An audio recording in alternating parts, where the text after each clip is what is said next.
Hello friends, welcome back once again. Friends, आज की class में हम लोग देखेंगे सिंपल पास्ट टेंस के बारे में। अर्थात हम लोग टेंस के अंदर सेंटेंस बनाने का, उनका स्ट्रक्चर जानने का और कहाँ पर उसका यूटिलाइज किया जाता है, उन सभी के बारे में जान रहे हैं। ये सीरीज आपका चल रहा है जिसमें अभी तक हम लोगों ने पास्ट टेंस के बारे में जान लिया है। आज की क्लास में सिंपल पास्ट टेंस के बारे में जानेंगे कि ये क्या होता है और इनके यूटिलाइज कहाँ पे किए जाते हैं। हम कैसे पहचानेंगे कि ये सेंटेंस हमारा सिंपल पास्ट का होगा। इन सभी घटनाओं को हम लोग आज की क्लास में देखेंगे। चलिए स्टार्ट करते हैं आज का क्लास। और आज की क्लास में देखते हैं simple past tense. Simple past tense clear है। देखिए, जो सिंपल पास्ट टेंस की अगर बात कीजिएगा तो पहले जान लेते हैं कि ये यूज कहाँ किया जाता है। पास्ट टेंस का मैंने कल बताया था कि पास्ट टेंस किससे कहते हैं, कैसे क्या करते हैं, सब कुछ उनके डिटेल में बताया था। लेकिन आज हमें जानना है कि सिंपल पास्ट टेंस का यूज आप कहाँ करेंगे। क्योंकि जिस चीज का यूज आप जान लेते हैं तो लगता है कि आपके लिए उपयोगी है, फिर तो उसके बारे में जानकारी लेना आसान हो जाता है आपके लिए। तो पहले जानिए कि सिंपल पास्ट टेंस का यूज कहाँ करेंगे आप। तो यूज करेंगे जो वर्क हो चुका है, जो कोई काम हो गया है, वर्क हैपेंड, मतलब जो काम हो गया है उन जगह पे आप इसका इस्तेमाल करेंगे सिंपल पास्ट टेंस का। जो काम बीत गया है उन जगह पे आपको क्या इस्तेमाल करना है कि आपको सिंपल पास्ट टेंस का। वर्क हैपेंड का मतलब क्या हो गया कि जैसे I bought a new car. अब यहां पे मैंने क्या कर लिया कि नई कार हमने ले ली है, हमने कार नया ले लिया, काम खत्म हो गया। तो वही कह रहा है कि जो काम में हो चुका है, जो काम में हो गई है, तो उसे हम लोग सिंपल पास्ट टेंस में रखेंगे। क्लियर है। यानी कि जो वर्क हो चुका है, वर्क हैपेंड है, उसे हम लोग किस में रखेंगे, उससे हम लोग रखेंगे सिंपल पास्ट टेंस के अंदर। क्लियर है, पहली चीज है। दूसरी एक और एग्जांपल से देख लीजिए आप। Ramesh Ramesh informed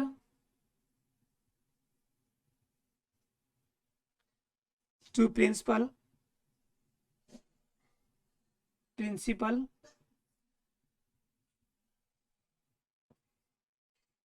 about absent। क्या है कि रमेश इन्फॉर्म कर चुका है भाई, इन्फॉर्म कर दिया है, इन्फॉर्म कर दिया है किसे, प्रिंसिपल को इन्फॉर्म कर दिया है क्या कि absent क्या हो रहा है। वो अब कर चुका है, अभी नहीं किया है, पहले कर दिया है, absent की इंफॉर्मेशन दे दी है। तो ये वर्क हैपेंड है। तो जब भी वर्क हैपेंड मतलब जो कामें हो चुकी है ना, उनको जगह पे हम इसके किसका इस्तेमाल करेंगे, हम करेंगे इस्तेमाल सिंपल पास्ट टेंस का। क्लियर है। अब देखिए दूसरा यूज कहाँ कर सकते हैं इसका। देखिए, अब ट्रू की घटना की जगह पे हम इस्तेमाल कर सकते हैं। पहला तो वर्क हैपेंड था, दूसरा क्या था हमारा, ट्रू वर्क। मतलब सही किसी काम को डिनोट करने के लिए, सही काम के लिए क्या हो जाएगा आपका, सही काम की जगह पे आपका हो जाएगा एक सिंपल सा कि ट्रू वर्क में आप क्या करते हैं। जैसे you played cricket, cricket when you were when you were in 10th। जब तुम किस क्लास में थे, जब तुम 10th में थे तब तुमने क्या किया था, क्रिकेट खेला था। जब तुम 10th में थे तो क्रिकेट खेला था। ये बिल्कुल सही बात है कि आपने क्रिकेट खेला था, लेकिन कब खेला था, जब आप 10th में थे तब। तो कहता है कि कोई भी घटना हो, जब ट्रू घटना हो, कोई ट्रू इंसिडेंट हो, तो ट्रू इंसिडेंट को भी आप सिंपल पास्ट टेंस में आप डिनोट करेंगे। कोई भी घटना जो ट्रू इंसिडेंट हमें बताती हो, तो उस ट्रू इंसिडेंट को हम किस में डिनोट करेंगे, वह करेंगे हम सिंपल पास्ट टेंस में। ये दूसरा था। तीसरा का जो काम में बहुत बार हो चुकी है, सेवरल टाइम्स, कुछ कामें होती है जो बार बार हो जाती है, उनके बारे में। एग्जाम्पल में देखिए,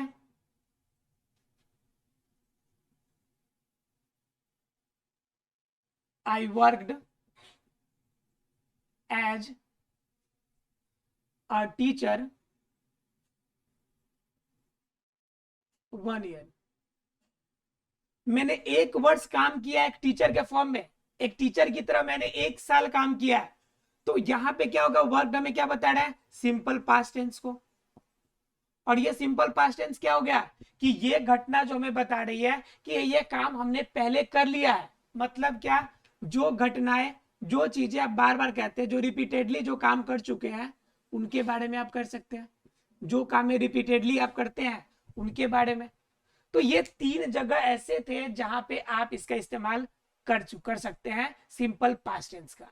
तो अब क्लियर हो गया होगा कि कैसे सेंटेंस में आपको सिंपल पास्ट टेंस का इस्तेमाल करना है। सिंपल पास्ट टेंस के अंदर बात यही रहती है, पहचानने का नियम, कि जो घटनाएं बीत चुकी है, यानी कि जो काम हो चुका है, कोई सच्ची घटना हो, कोई काम रिपीटेडली आपने किया हो, तो वैसी घटनाओं को जिन सेंटेंस में हम लोग रखते हैं उससे हम लोग सिंपल पास्ट टेंस कहेंगे। क्लियर है? जनरली हिंदी में पहचानने के लिए अगर पहचान चाहिए तो जनरली कहा जाता है जिसके लास्ट में या लगा हो, ये लगा हो, ई लगा हो, तो इससे हम लोग क्या कहेंगे, इसे हम लोग सिंपल पास्ट कहेंगे। अगर ये चीजें अगर कहीं भूल रहे हैं तो आप शॉर्ट में ये भी याद रख सकते हैं जिसके लास्ट में या ई लगे हो। जैसे वह बाजार गया, वह बाजार गया, तो यहाँ पे या लगा है तो या का मतलब सिंपल पास्ट हो गया। आसान है थोड़ा। रानी स्कूल गई, तो यहाँ पे गई ई हो गया, तो ये भी क्या हो गया, सिंपल पास्ट। तो आप दोनों तरीके से याद रख सकते हैं। हालांकि दोनों तरीके, हर तरीके आपको आने चाहिए, क्योंकि एग्जाम में कभी या ये ही नहीं आएगा, सीधा सेंटेंस आएगा, आपको बनाना होगा। आपको समझ आना चाहिए कि ये सिंपल पास्ट टेंस है। क्लियर है फ्रेंड्स? चलिए अब जरा सा बात कर लेते हैं इनके स्ट्रक्चर की, कि हमें पता चल गया कि ये सिंपल पास्ट है, तो आप इसको बनाएंगे कैसे, कौन सा तरीका है कि इसे बनाएंगे। ठीक है, चलिए स्टार्ट करते हैं बनाने का स्ट्रक्चर। चलिए देखते हैं फ्रेंड्स इनके स्ट्रक्चर के बारे में, मतलब इसे हमें बनाना कैसे है। तो पहले हम लोग देखेंगे इसके एसर्टिव सेंटेंस के स्ट्रक्चर को, एसर्टिव वाले सेंटेंस को। ठीक है, अब कथनात्मक वाक्य में क्या देखेंगे हम लोग कि इसका बनाने का रूल होता है सब्जेक्ट, इसके साथ लगता है वर्ब का सेकेंड फॉर्म वर्ब टू, और उनके साथ लगता है आपका ऑब्जेक्ट, या सीधे शब्दों में कहे तो अदर वर्ड्स। इसके अलावा जितने भी वर्ड्स होंगे, जितनी भी बातें होंगी, वह लास्ट में हम लोग लिख लेंगे। क्लियर है? अब जरा एक सेंटेंस देखिए और इसको अप्लाई करके देखिए क्या अप्लाई हो रहा है उस पर। रमेश ने मुझे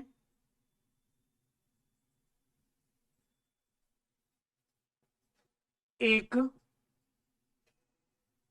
लाल कलम दिया, रमेश ने मुझे एक लाल कलम दिया। सेंटेंस देखने से तो लग रहा है बड़ी लंबा चौड़ा है, लेकिन कुछ भी नहीं है। आपको सिर्फ तरीका पता होना चाहिए, रूल से बाहर नहीं जाएंगे। यह फर्स्ट डे से बता रहे हैं हम आपको, ध्यान रखिएगा, रूल से बाहर जाइएगा तो गलत हो जाएगा। इसमें ढूंढना है कि सब्जेक्ट कौन है पहले। तो सब्जेक्ट हमारा क्या है, रमेश है, तो रमेश का इंग्लिश पहले लिख लेंगे हम लोग, रमेश। क्लियर है? उसके बाद कह रहा है कि वर्ब ढूंढिए, तो क्या किया अब इन्होंने, तो इन्होंने दिया, तो देना वर्ब हो गया। जो वर्ग करता है सब्जेक्ट उसी को वर्ब कहते हैं।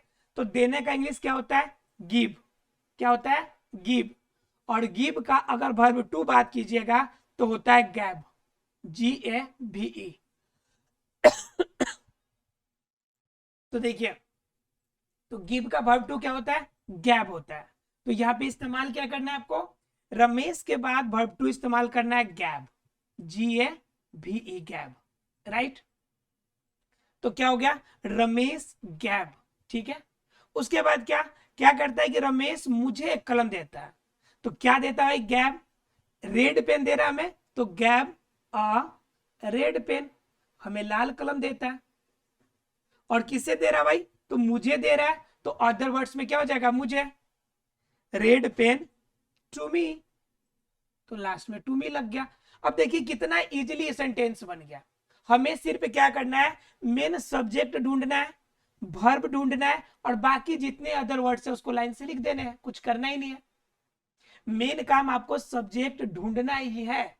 अगर आपने सब्जेक्ट ढूंढ लिया तो फिर तो आपको कोई नहीं रोक सकता। आपको सेंटेंस एकदम 100% आपका सही होगा। सब्जेक्ट और वर्ब ये दो का यूटिलाइजेशन आपका प्रॉपर तरीके से होना चाहिए। क्लियर है सर्टिफ आपका स्ट्रक्चर? अब एक और एग्जांपल देख लीजिए। सुमन तुम्हें बुलाई, सुमन तुम्हें बुलाई। यहाँ पे सब्जेक्ट क्या है? सुमन है, तो सुमन। बुलाना यहाँ पे वर्ब है, तो वर्ब का क्या होगा? कॉल का वर्ब टू क्या हो जाएगा? कॉल्ड हो जाएगा। कॉल्ड। और किससे बुला रही भाई? अदर वर्ड क्या है? तुम्हें, तो कॉल्ड यू। तो ये क्या हो गया हमारा? ये सेंटेंस बन गया।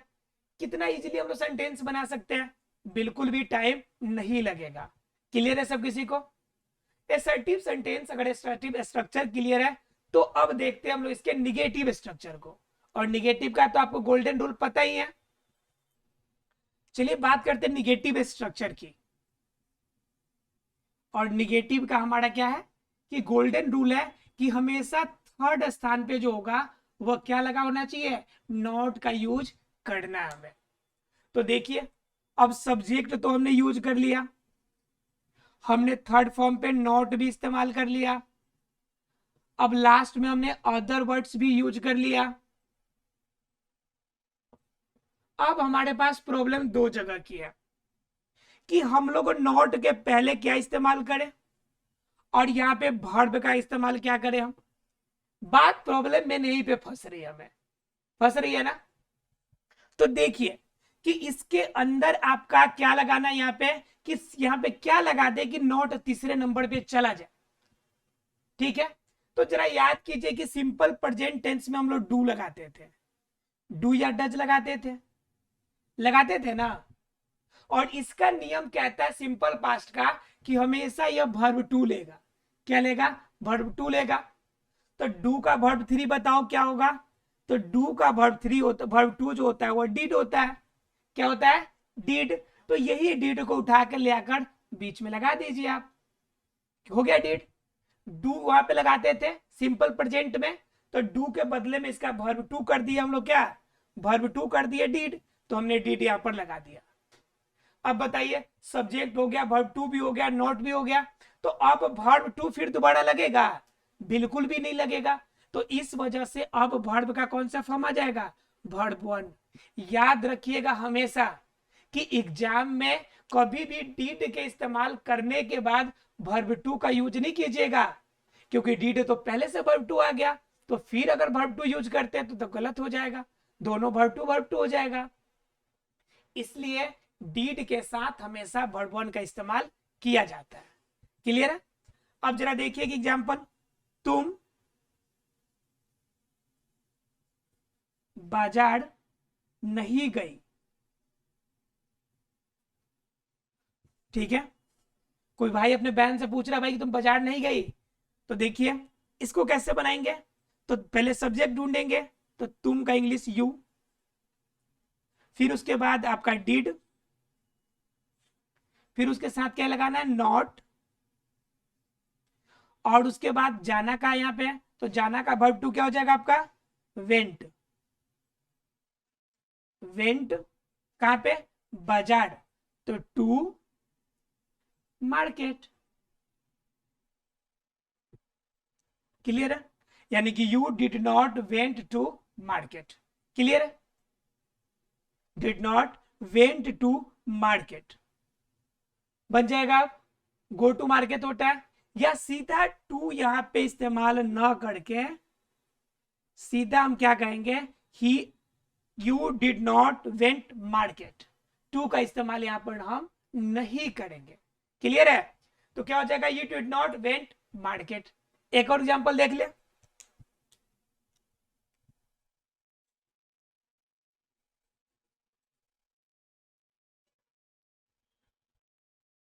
वह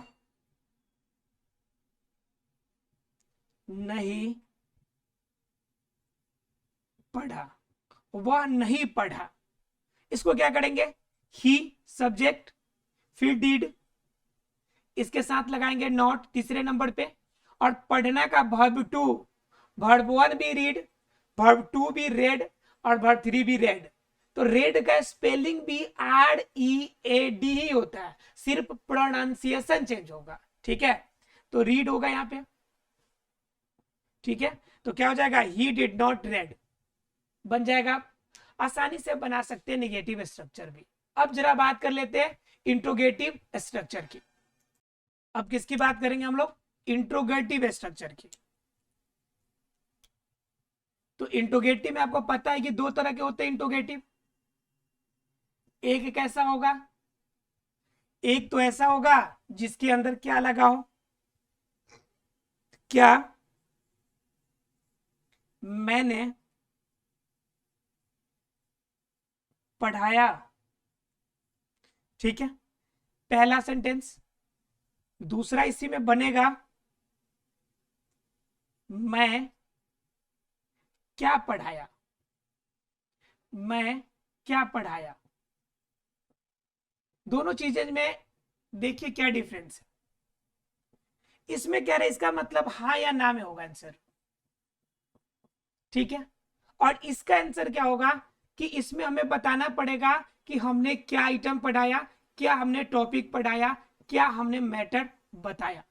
ध्यान रखिएगा, जितना मैं सेंटेंस का एग्जाम्पल ले रहा हूं, ये सभी एग्जाम्पल आपके लिए मैं छोटे फॉर्म में ले रहा हूं, ताकि आपको समझ में आ जाए। और जब समझ में आ जाएंगे तो इसका रियल स्ट्रक्चर जो होता है बड़ा आसानी से बना पाएंगे। ठीक है, तो देखिए, क्या मैंने पढ़ाया, तो इसका बनाने का तरीका क्या होगा, क्या शुरू में लग गया तो इसमें भी डिड को बाहर निकाल दीजिए, फिर उसके बाद सब्जेक्ट, और इसके में डिड यूज हुआ है तो वर्ब का कौन सा फॉर्म यूज कीजिएगा आप, वर्ब वन हमेशा यूज करना है, उसके साथ आपका अदर वर्ड्स। क्लियर है, इसमें क्या यूज कीजिएगा, बीच में प्रश्न वाले शब्द आ गए तो इसमें WH वाला जो वर्ड है इसको शुरू में कर लीजिएगा। ठीक है, इसके बाद क्या लगाइएगा, डिड का प्रयोग कीजिएगा, और डिड के बाद सब्जेक्ट, और सब्जेक्ट के बाद क्या करना है, हमेशा वर्ब वन का यूज होगा, और लास्ट में अदर्स वर्ड जितने भी होंगे उसे आप इस्तेमाल कर लीजिएगा। अब देखिए कैसे बनाएंगे कि क्या मैंने पढ़ाया, तो इसमें पहले डिड लगाना है आपको, तो डिड हो गया। उसके बाद मैं का इंग्लिश आई, और पढ़ाया का इंग्लिश रेड हो गया, डिड आई रेड। लेकिन ध्यान से समझिए जरा, यहां पे रीड का मतलब होता है पढ़ना, लेकिन मैं तो पढ़ाने की बात कर रहा हूं, तो पढ़ाना का इंग्लिश क्या हो जाएगा, टीच, और टीच का वर्ब टू क्या होगा, टॉट। टीच मतलब होता है पढ़ाना, और टीच के वर्ब टू का बात कीजिएगा तो होता है टॉट, TAUGHT। ठीक है, तो आई टॉट हो जाएगा। और हम लोग ज्यादातर गलती ही करते हैं, पढ़ने और पढ़ाने में अंतर ना करके हर जगह हमने रीड का यूज कर लेते हैं हम लोग, तो यही गलत हो जाती है। तो यहाँ पे क्या करना है, WH वर्ड को पहले निकालना है, तो क्या है, तो क्या को शुरू में ले आइए, तो व्हाट, इसके बाद ये डिड का यूज, तो डिड, सब्जेक्ट, तो सब्जेक्ट मैं है तो आई, और उसके बाद पढ़ाया का इंग्लिश हो जाएगा टॉट। तो ये हो गया आपके इंट्रोगेटिव सेंटेंस में। क्लियर है, आपको सिंपल पास्ट टेंस में अब मुझे नहीं लगता कि कहीं पे आपको गलत होना चाहिए। सिंपल पास्ट टेंस के सभी स्ट्रक्चर को मैंने आपको बिल्कुल क्लियर करके छोटे छोटे पार्ट्स में करके हमने बताया है कि कहां पे इस्तेमाल कर सकते हैं। आपको ध्यान रखना है कि ये या ई, या फिर आपको याद रखना है कि कोई भी घटना जो हो चुकी है, कोई भी ट्रू इंसिडेंट हो, या कोई भी काम रिपीटेडली आपने किया हो, ऐसे सभी सेंटेंसेस का जो इस्तेमाल होगा वह सिंपल पास्ट टेंस के अंदर होगा। दूसरी बात याद रखनी है कि इन सेंटेंस में हमेशा वर्ब टू का यूज होता है। ठीक है, और उसके बाद एक और चीज याद रखिएगा कि डिड जहां जहां यूज होगा वहां पर वर्ब वन का इस्तेमाल होगा। तीसरा बात एक और याद रखिएगा कि जब भी निगेटिव सेंटेंस हो तो तीसरे नंबर पे नॉट का इस्तेमाल कीजिएगा। क्लियर है फ्रेंड्स? अगर इतनी बातें याद रहेगी आपको तो सिंपल पास्ट टेंस में कोई दिक्कत नहीं होगा। मिलते हैं अगले क्लास में, तब तक के लिए thank you very much friends.